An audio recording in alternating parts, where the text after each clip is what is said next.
नमस्कार सभी दर्शकों का बहुत बहुत स्वागत। आज हम चर्चा करेंगे वृश्चिक राशि की। लगातार 13, 14, 15 और 16 तारीख को 4 ग्रहों का अचानक परिवर्तन वृश्चिक राशि के लिए बहुत महत्वपूर्ण होने वाला है।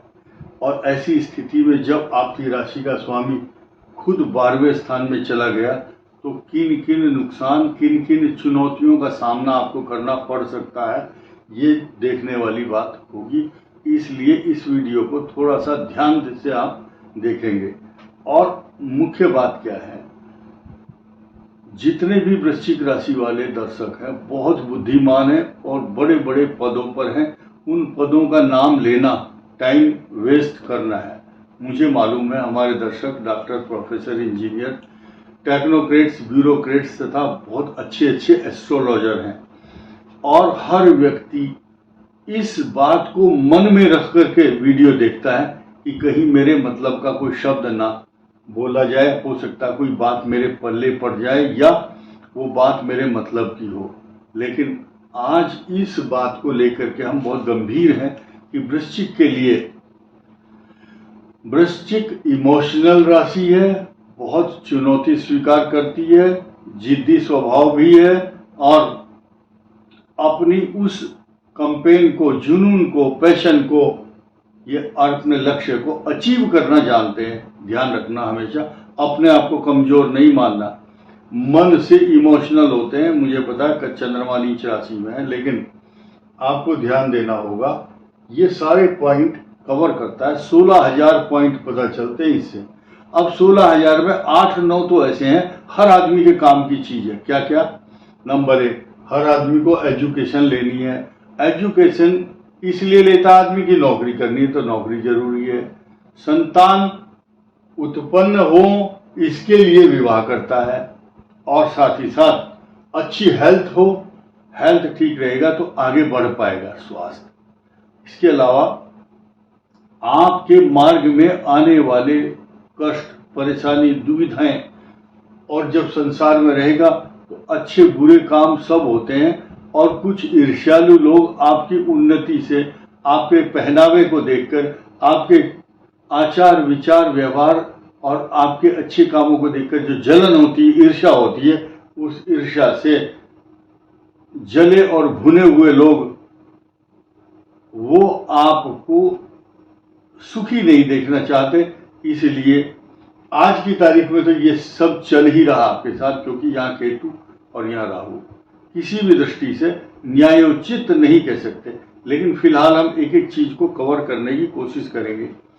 आपके शत्रुओं का विनाश हो और आपके मार्ग में कोई व्यवधान ना हो और आपके जीवन में सुख और समृद्धि निरंतर बनी रहे, ऐसा एक मंत्र भी बताऊंगा आपको, ध्यान से सुन लेना। आप पहला आप शुरू करते हैं। हम 13 तारीख को मंगल का बदलाव आपके लिए हो रहा है, 14 तारीख को शुक्र का बदलाव होगा और 15 को बुध का परिवर्तन और 16 को सूर्य। अब इनके समीकरण देखिए किन किन भावों को इफेक्ट कर रहे हैं। आप इस समय तख्ता पलट करने की पोजीशन में बने हुए हैं। आपको पता है कि मुझे क्या करना है, लेकिन जो आपकी मनोकामनाएं या बहुत मेन काम है वो तो 18 अक्टूबर को बनने वाले हैं आपके। वेट करो थोड़ा सा। लेकिन आपको जो मंत्र बताऊंगा वो आपके सारे कार्यों की सिद्धि करने वाला मंत्र होगा। ध्यान रखना, भूलना नहीं है, उसको नोट कर लेना। फिलहाल हम देखते हैं ये वृश्चिक राशि, विशाखा, अनुराधा और ज्येष्ठा। दोबारा बताता हूं, विशाखा के चतुर्थ चरण, अनुराधा 4 चरण और ज्येष्ठा 4 चरण। वृश्चिक लगन वालों का भी इफेक्ट इसी पर होगा। इस राशि का स्वामी मंगल 12वें स्थान पर आ रहे हैं अगले सप्ताह और ये दन दनाते हुए आपके स्पीड से काम करवाएगा आपसे। खर्चा तो खूब कराएगा, विवाद में, बहस में और सरकारी कार्यों में, उलझनों में, यात्राओं में पता नहीं कितने खर्चे कराएगा। लिख लो 27 अक्टूबर तक। खर्चा रुकने वाला नहीं है, फाइनल है। और इसमें मीठी मीठी बात करने की कोई जरूरत नहीं है। ये संसारी खट्टे मीठे स्वाद लेने वाला है। चाट को याद रखना, चाट खाते हैं ना जिसमें खटाई मिठाई सब कुछ, क्योंकि ये जीवन में खट्टे मीठे स्वाद इसलिए आते हैं क्योंकि मनुष्य को ये ग्रह बताते हैं कि भाई देख, ज्यादा इतराना नहीं है, ज्यादा मस्ती नहीं करना, आपको कष्टों का सामना भी करना पड़ेगा। ठीक है। सुख और दुख, सुख दुख, पाप पुण्य, दिन रात, ये सब जोड़े हैं। तो अब ये 12वां भाव मंगल आपको कमर कस लो, जहां लाभ स्थान में दे रहा था लाभ, अब हानि भी देगा। 10वें भाव में आपको स्थानांतरण, जहां स्थानांतरण की संभावना, मकान जमीन सवारी प्रॉपर्टी या घर में बीमारी देगा, वहीं आपको 5वें भाव में जो शनि है, इस शनि पर जब सूर्य की दृष्टि होगी, शत्रुवत दृष्टि है, लेकिन इस बुध की मित्रवत दृष्टि भी है, लेकिन बुध यहाँ नीच राशि में होता है, इस राशि पर ये नीचत्व भाव से देखता है, शनि यहाँ मित्र भाव से देखता है, लेकिन यहाँ शत्रु भाव है। तो आप ये देखेंगे इनकम हाउस है, बुध और सूर्य जहां बैठेंगे, इनकम हाउस में बैठेंगे तो इनकम के रिसोर्सेज बनाएंगे। शनि यहां दृष्टि रहेंगे तो मित्र भाव से इस भाव की वृद्धि करेंगे। अब ये जो राशि है कन्या, यहाँ इतनी ज्यादा मजबूत बन चुकी है क्योंकि इसके 11th हाउस में है। अब ये जो शत्रुओं का विनाश करने वाला ग्रह यहाँ बैठा है, ये आपके लिए बहुत अच्छा रहेगा। कंपटीशन, झगड़े, झंझट, परेशानी, शत्रु, मार्ग में आने वाली रुकावटें, सब ऋण रोग शत्रुओं को समाप्त करेगा। मामा का स्थान भी होता है, माता जी के जो भाई हैं उनके लिए कष्टकारक है, और राहु माता को कष्ट देता है, हड्डियों की बीमारी, घुटने की बीमारी, ये चिकित्सा। अब सारी बातें बताई। ये शुक्र जो है केंद्र का स्वामी है, शत्रु राशि में बैठा है, बृहस्पति की दृष्टि नहीं है, इसलिए जो आपका नौकरी, व्यापार, प्रतिष्ठा, मान सम्मान, पिता का स्थान, ये सब आपके लिए चिंता का विषय और कष्टकारक बना हुआ है।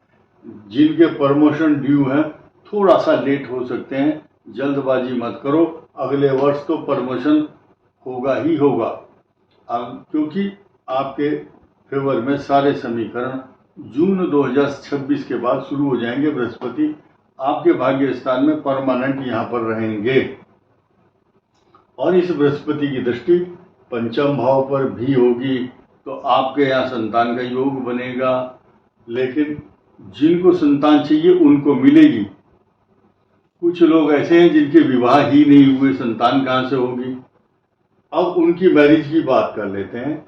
मैरिज बृहस्पति जब यहाँ पर आएंगे तो लड़की हो चाहे लड़का हो, उनके बृहस्पति जब यहाँ आ जाएंगे तो यहाँ विवाह के योग बनने शुरू, या लड़का लड़की देखना, यहाँ सगाई पक्की होना, या यहाँ पर 100% विवाह के योग बनते हैं।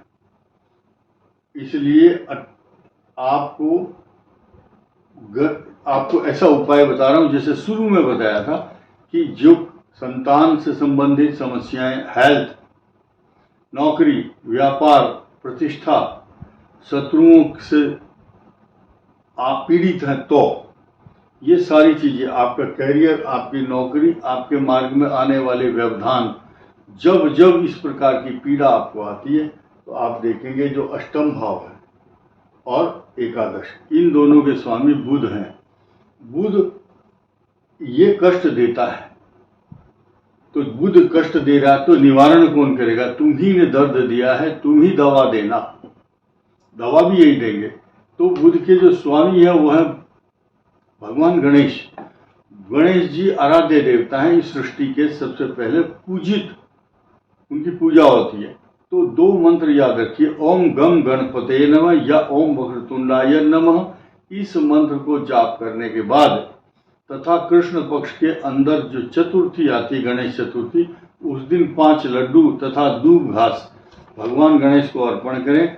आपके मार्ग में आने वाले जो भी व्यवधान हैं, विश्वास कीजिए वो सब समाप्त हो जाएंगे। जब आप किसी समस्या से घिरे हुए हों और आपको सॉल्यूशन नहीं मिल रहा हो, तब ये मंत्र आपके लिए। डूबते हुए को तिनके का सहारा जैसे होता, उसी समय अचानक आपके सामने भगवान गणेश समस्याओं का समाधान लेकर के एकदम तुरंत खड़े हो जाएंगे। और गणेश जी की स्तुति रोज जब भी कोई कार्य शुरू करते हैं, ओम गणेशाय नमः बोल करके शुरू करो। आपने सुना होगा बड़े बड़े लोग कि आज इस काम का श्री गणेश करते हैं, तो जब भी काम शुरू करते हैं बोलिए गणेश जी भगवान की जय या जय गणेश करके आप काम शुरू कीजिए। इस वीडियो में इतना ही। धन्यवाद, नमस्कार।